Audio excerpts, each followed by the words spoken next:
Ndray mbava makasika ny vavaon'ny finoana ry Mpitory filazan-tsara amin'ny telopolo mianadahy avy eo anivon'ny fiangonana Fjkm Amboniloha Jerosalemako no niatrika ny tafika masina atao Vohipeno ny farany herinandro lasa teo. Nilaza moa ramatoa Rasoaloha fa isy hatrany ny fiara-miasa misy eo amin'ny fiangonana roa ao anatin'ny efataona. Tahaka izao ny angom-baovao.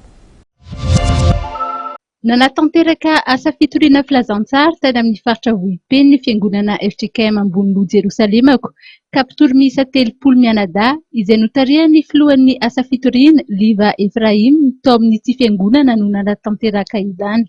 Nambarany ramatoa Rasoaloha fa nisy ny vokatra tany an-toerana satria dia namoy indray ny afanam-pony ireo kristianina.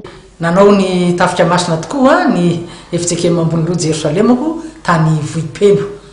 Ary naharitra teo amin'ny herinandro teo zany. Nahafinaritra satria ny asa fitorinan'ny filazan-tsara moa no nikarakaran'ilay izy zany tato amin'ny fiangonana ny filoha andriamatoa Liva Efraim.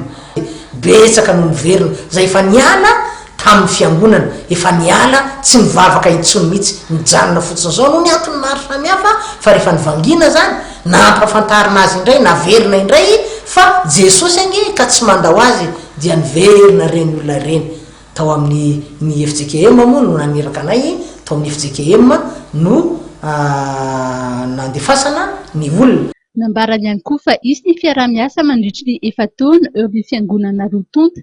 Zany hoe ny antony tafika masina io dia satria poste d'évangélisation ny misy any Vohipeno ary miara-miasa amin'ny Fjkm Amboniloha Jerosalemako mandritra ny efataona ny poste d'évangélisation misy any Vohipeno io ka mbola ao anatin'ny efataona izany dia izy foana ny fiara-miasa ary ny mpitandrina teo an-toerana moa pasteur Nionja zany dia nanentana ny mpiantafika hoe ao anatin'izay efataona izay raha mba misy azy afaka mijanona any ny katekista mandritra ny ray volana fotsiny dia efa zava-dehibe mandritra ny efataona zany ny tetikasa iarahan'ny fiangonana roa ny Fjkm Vohipeno sy ny Fjkm Amboniloha Jerosalemako. Ao anatin'izay dia isy ny mpitory filazan-tsara avy eo amin'ny Fjkm Amboniloha Jerosalemako hitondra fampaherezana ka hamangy any an-toerana.